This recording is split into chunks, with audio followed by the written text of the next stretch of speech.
You're watching Capitol Connection from the Illinois State Capitol. Welcome back. We are just around 2 weeks away from the start of the Republican National Convention in Milwaukee. Joining us to discuss that and some of the disarray in the Illinois Republican Party, it's Senate Minority Leader John Curran. Thank you so much for joining us. Thank you, Cole. Nice to be with you. I guess let's just start here. Obviously, the big news for the state party, Don Tracy announcing that he will be stepping down in the coming weeks here. In his letter to GOP officials addressing the infighting within the party and how he was really spending most of his time dealing with that rather than trying to grow the Republican Party in Illinois. First, let's just start with the tenure of Don Tracy as the lead of the party. What are your thoughts on the job he did? You know, Chairman Tracy has had a 3.5-year tenure. He's been a good steward of the party. He's been very energetic, both in his role as administering the party and also on the fundraising track. So, you know, he's done a very good job. He's lasted in that role longer than many of his predecessors did. So I think it's an opportunity to thank Chairman Tracy for his diligent work. And he has also laid out plans for a smooth transition to a new chairman, and that process is ongoing right now. I wonder I had mentioned it already, but he talked about that infighting within the party, and a lot of that infighting was on the direction the party would go. And there's been this has been going on really since before 2016, this kind of split of the more, I guess, moderate style Republican or more traditional conservative Republican and the more Trump era Republican that we've seen, especially we've seen it in Illinois grow as well. We know about Tracy and, you know, leading up to the last governor's election here in Illinois, who he was supporting in that and who he ended up needing to support with Darren Bailey.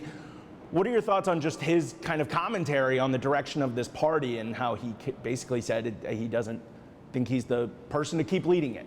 You know, we have a ever-expanding tent in the Illinois Republican Party, and we are constantly bringing in new people, new supporters that are really disaffected, or they're very turned off by what the majority Democrats are doing to the state of Illinois. There's going to be natural tensions within that, but we have continued to work in a very collaborative manner. Just like in the last election, we had a diverse group of candidates for governor, and at the end of the day, everyone got behind our nominee for governor in the party. It didn't matter what faction of the party you were from. So, you know, these are just the natural tensions. I actually think Chairman Tracy did a very good job of constantly trying to bring those different factions together into one positive direction. And I can understand that may have been a bit exhausting. I certainly understand that, you know, he may view that his time doing that is done and time for a new voice, but we need to continue to bring all the factions within the Republican Party together on one cohesive path. Ultimately, this is not just what the Illinois Republican Party needs. This is what the state of Illinois desperately needs. You called it an ever-expanding tent, but there's been some criticism of the Republican platform, especially as we've seen it go further and further right, at least on the national level and in Illinois, that there's an almost exclusionary effect. There's a lot of talk about the suburbs, and obviously that's your home turf up there. But I wonder, is there a concern there that as that, you know, ideology shifts more and more, that they're really losing ground towards that middle of the political spectrum there? You know, from my lens in the suburbs, that's not happening. We have certainly been challenged. This has been a target area for the Democrats, but I represent a portion of Will County, and you just look at the momentum and the gains that Republicans have made in Will County, a county that traditionally we have been very, very challenged in. You see that we're continuing to fight. The suburbs are really where the battle is. Ultimately, the path to a majority for Illinois Republicans is through the suburbs in this state. I understand that. My colleague in the Illinois House Republican leader understands that, and that's where you continue to see our focus. So, you know, I'm looking forward to getting a new chairman on board and having another partner in that effort. Are you confident that the next chairman will understand that? We've seen, there was a lot of conversation about whether or not, especially when we talk about members of the Eastern Bloc, the Illinois Freedom Caucus here in Illinois, the previous candidate for governor really understood that idea when it came to the stances that he was sticking by, and that those lawmakers, those politicians were sticking by, if they truly understood that the suburbs is the key to this. I am very confident because all the candidates that and right now they're in the application process are being interviewed by the members of the state central committee. The state central committee, and I've had many conversations on this, understand that. So those that are going to be selecting our new chair understand that the path to a majority is through the suburbs. Just to give some insight on that process for how the selection process works, is that something that I guess you would be giving a endorsement in when it comes down to when the field gets narrowed down a little bit, or is that strictly for the committee to figure out? You know, Cole, my concentration is on the Illinois Senate Republican caucus, and that is 100% of my concentration and efforts. I don't get involved in that process. When they're done with their process, I look forward to building a working relationship with the new chair, but my focus is 100% on the Illinois Senate Republican caucus. I mentioned at the top of the interview, the Republican National Convention coming in just a couple of weeks. It's there that Republicans will be nominating former President Donald Trump to once again be the candidate on the ticket. We've seen a debate. We've had the campaign trail going. We've had a couple of Supreme Court rulings that seem to have a pretty big impact on how this in the next few months will work. Are you confident that Donald Trump is the best candidate for the Republican Party going into November? President Trump is our candidate. I thought his debate performance was very good the other night. I think he displayed a lot of vigor for the office he's seeking to return to.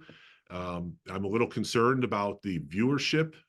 It was certainly a step back from the last two presidential cycles, and ultimately there are a lot of moving parts here in this national election, and there's a lot for voters to digest. So, you know, my hope is that the engagement level in voters across this state and this country rises significantly.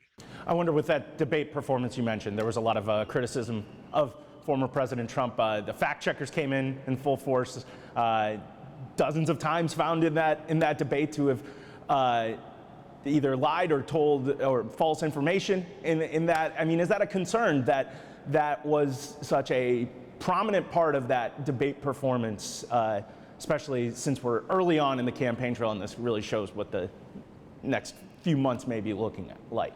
Well, I sat down, I watched it. I tend not to chase the armchair quarterbacks after the fact, so I haven't read any of that. But what I saw was a commanding performance. I mentioned it, the Supreme Court rulings from this past week.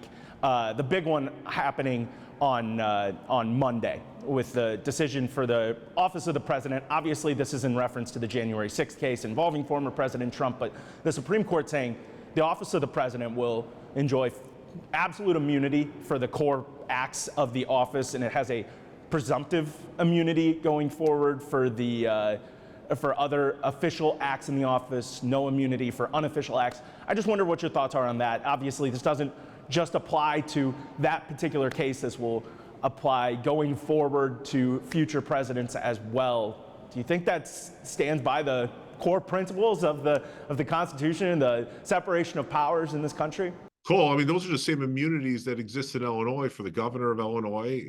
You know, people operating in their elected office. You know, those same core principles exist in this state that the Supreme Court reiterated in their ruling. That I don't think that ruling broke any new ground, quite frankly. So, I mean, that is absolute immunity, qualified immunity, which was the second category that they addressed. You know, are principles that have been in law for, I mean, decades, generations, really, in this country. I guess it's one thing that there was that idea of it, or there was a high bar for what was needed to prosecute in those particular instances. But I mean, even the dissenting justices on the court made it clear that this was they seem to think that it was new ground being broken. The majority, and I think it's important we continue to focus on majority decisions. There's always going to be, and it shows that the court has a very collaborative process, and they have a lot of diversity of thought in interpreting the law, but ultimately the majority decision did not break any new ground. Bringing it back, scaling it back now to the Illinois Capitol here. We've obviously finished the spring session. We're a month out from that. There was another budget vote. Didn't see the Republican votes on the budget. I just wonder what your thoughts are, looking back on that spring, on how Senate Republicans were involved or not involved, or what the process was for the minority party in the Senate and how they're treated. Well, we were involved. We had a lot of good collaborative work.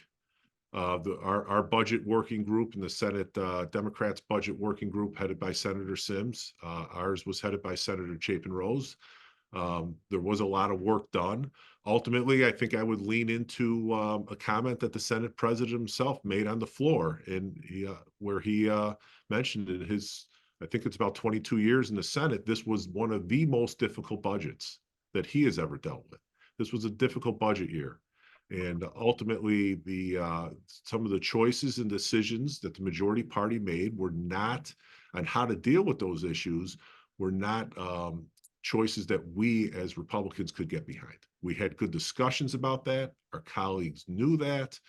But ultimately, what the final product was not something that I believe and my colleagues believe was a positive step forward for the state of Illinois. Well, Senate Republican leader John Curran, thank you so much for sitting down with us today. Thanks, Cole. Good to be with you. We'll be right back.